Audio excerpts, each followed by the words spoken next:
Mesdames, Messieurs, bonsoir, il est 20h et vous êtes bien sur la télévision Futur Média. C'est l'heure du journal que nous ouvrons avec la cérémonie officielle à Touba, cérémonie officielle du Grand Magal.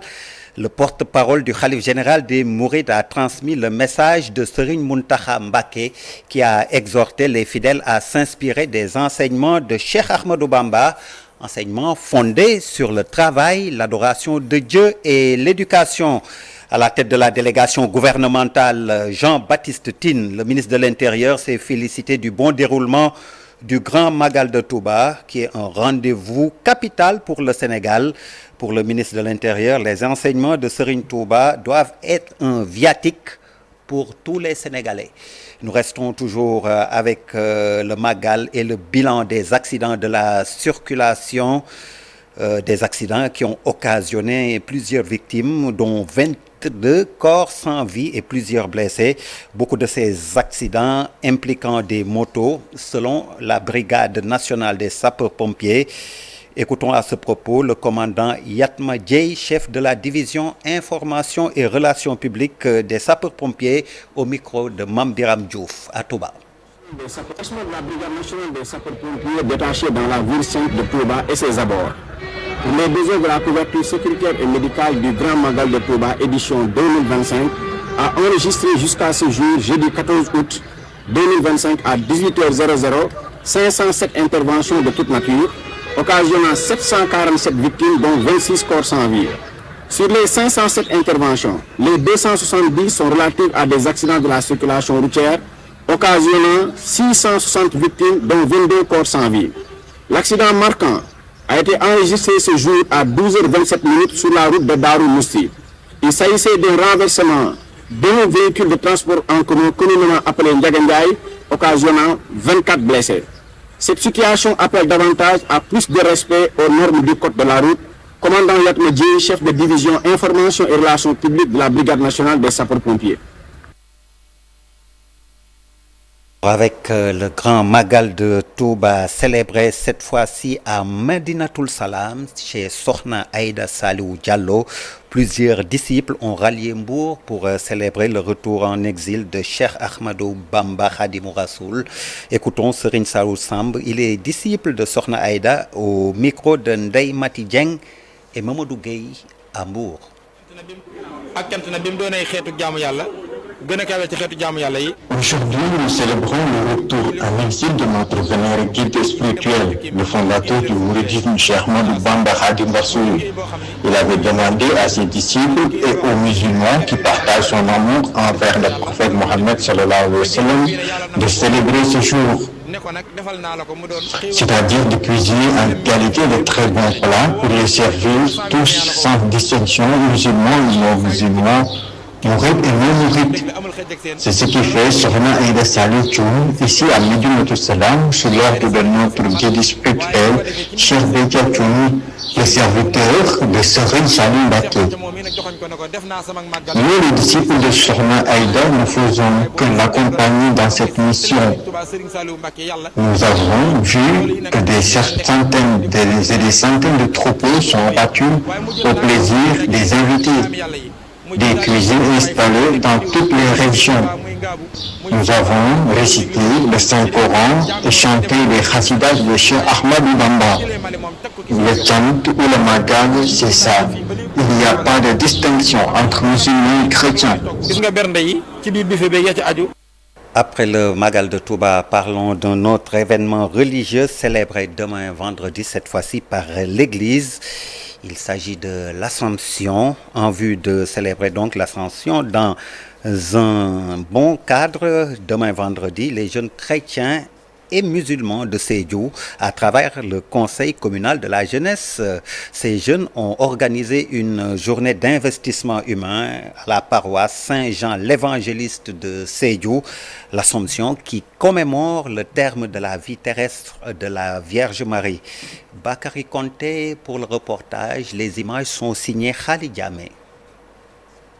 bi ndaw yi nekk ci conseil communal de la jeunesse ak coordination pastorale bu paroisse bu Sédhiou organisé nañu benn journée set setal fii nag ci église bu Sédhiou. C'est une façon pour nous wane ndaw yi communauté bi que qu'on soit chrétien ou musulman le plus important c'est d'être utile à sa communauté loolu la ñuy wone te ñu ngi ci loolu et je pense que bu ñuy wax cohabitation chrétien musulman loolu réalité la au niveau de Sédhiou donc ñuy ñaax ñeneen ndaw yi ci yeneen dëkk yi tamit.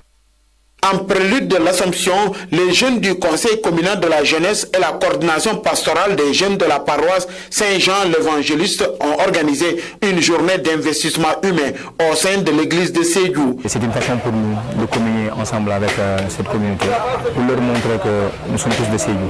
Et le plus important c'est Sédhiou. Et notre dénominateur commun aussi c'est Sédhiou. Et ce qui fait qu'à chaque fois que de besoin, nous sommes à leur côté pour venir nettoyer la paroisse. C'est à l'image même de cette communauté qui, à chaque fois, quand on fait des journées d'investissement humain au niveau de la grande mosquée, vient nous prêter une main forte. C'est pour montrer qu'encore une fois de plus, au reste du Sénégal et du monde qu'à Sédhiou, la cohabitation musulman-chrétien existe. Frimem Baldé, président de la coordination des jeunes de la paroisse, abonde dans le même sens. Parce que nous voyons vraiment le dialogue islamo-chrétien vit et existe au Sénégal et plus particulièrement en Casamance. L'année passée même, il était venu ici sans nous avertir. On était en travail, voilà. Il est venu avec son équipe. Et cette année aussi, c'est lui-même qui m'a appelé, m'a dit, bon, n'oublie pas que la deuxième édition aura lieu cette année aussi. L'abbé Thierry Joseph Abraham Sagnan, curé de la paroisse Saint-Jean l'Évangéliste de Sédhiou, livre sa satisfaction. D'abord, je vois que les jeunes ont été très très efficaces. Parce que hier, quand on a élagué les arbres ici, vous avez vu quand vous êtes arrivés le nombre de branches qu'il y avait en bas. De grandes branches et puis énormément de feuilles. Le fond de l'église là-bas, à côté des toilettes, était très sale également. Mais en un temps record, les jeunes du conseil, c'est ça, de la jeunesse de Sédhiou, avec les jeunes catholiques de la paroisse, ont abattu un travail pharaonique. Après l'Assomption, les jeunes chrétiens et musulmans ont promis d'organiser d'autres journées de nettoiement en vue de la fête des 150 ans d'existence de la paroisse Saint-Jean l'Évangéliste qui aura lieu vers le mois de décembre. Bakary Konté, toujours en lien avec la célébration de l'Assomption, l'affaissement du pont reliant le village de Nianing et Gandol suite aux fortes pluies de ce matin. Actuellement, les populations sont coupées du reste du village de Nianing et si les averses augmentent comme l'a prédit la météo, ces villageois, je vous le disais, c'est en lien avec la commémoration de la fête du 15 août. Si, comme l'a prédit la météo, les averses continuent, ces villageois d'une forte communauté chrétienne vont célébrer la fête du 15 août très difficilement. Un appel est donc lancé aux autorités. Dans la nuit du 13 au 14 août, la ville de Tambacounda a de nouveau été le théâtre d'inondations importantes suite à des pluies diluviennes. Des précipitations d'une intensité exceptionnelle se sont abattues sur la région. Ces fortes précipitations ont causé un décès. Il s'agit d'une femme âgée de 62 ans. Au quartier Medina Koura de Tambacounda. Rien que dans la commune, le service de météo a enregistré plus de 150 mm en quelques heures. Des dizaines de maisons sont envahies par les eaux, des bâtiments effondrés, des routes coupées, des biens emportés par les flots.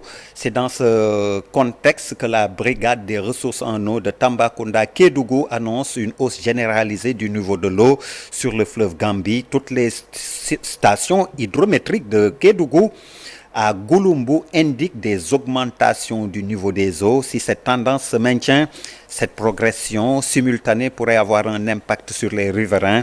La synthèse de la note d'information sur la situation hydrologique du fleuve Gambie à date du 15 août avec vous, Ibrahima Diabakhaté depuis Kédougou.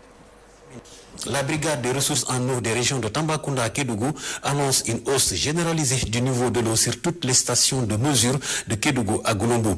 En 48 heures, les relevés indiquent plus 9 cm à Kédougou, plus 35 cm à Mako, plus 10 cm à Simenti et 41 cm à Gouloumbou. Cette progression simultanée du niveau de l'eau pourrait avoir un impact sur les zones riveraines si la tendance se maintient dans les jours à venir.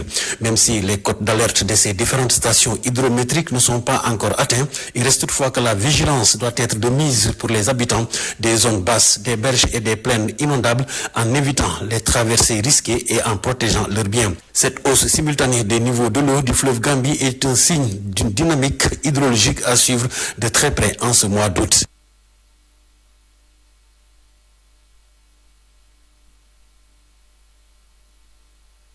Mystérieuse de plusieurs dauphins qui s'échouent sur les plages de la commune de Djembereng inquiète les populations. L'environnementaliste et ancien maire de cette commune monte au créneau.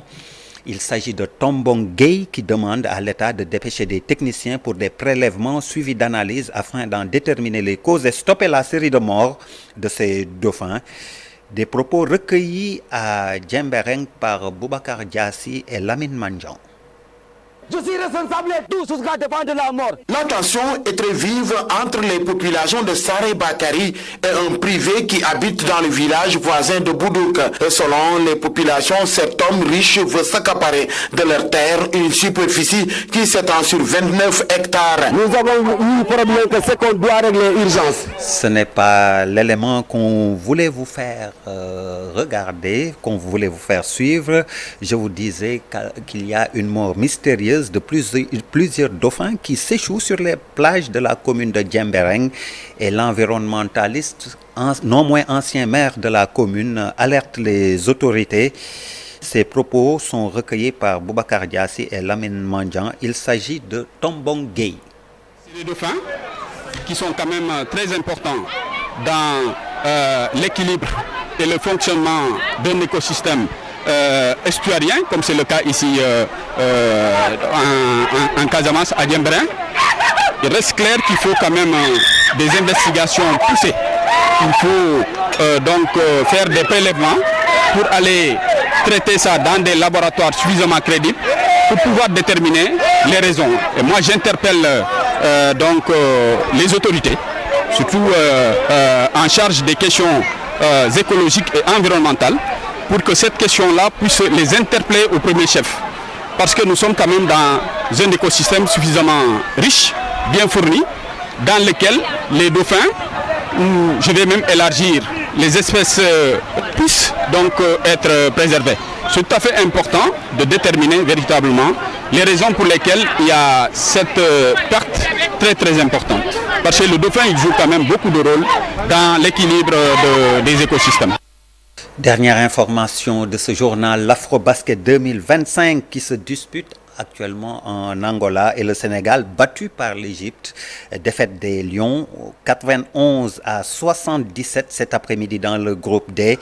Du coup, les Lions perdent la tête de la poule et le prochain match est décisif. Ce sera face au Mali. Merci, c'était tout pour cette édition. Merci de nous avoir reçus chez vous. Excellente suite de programmes sur la TFM, la télévision Futur Média. Merci, bonsoir.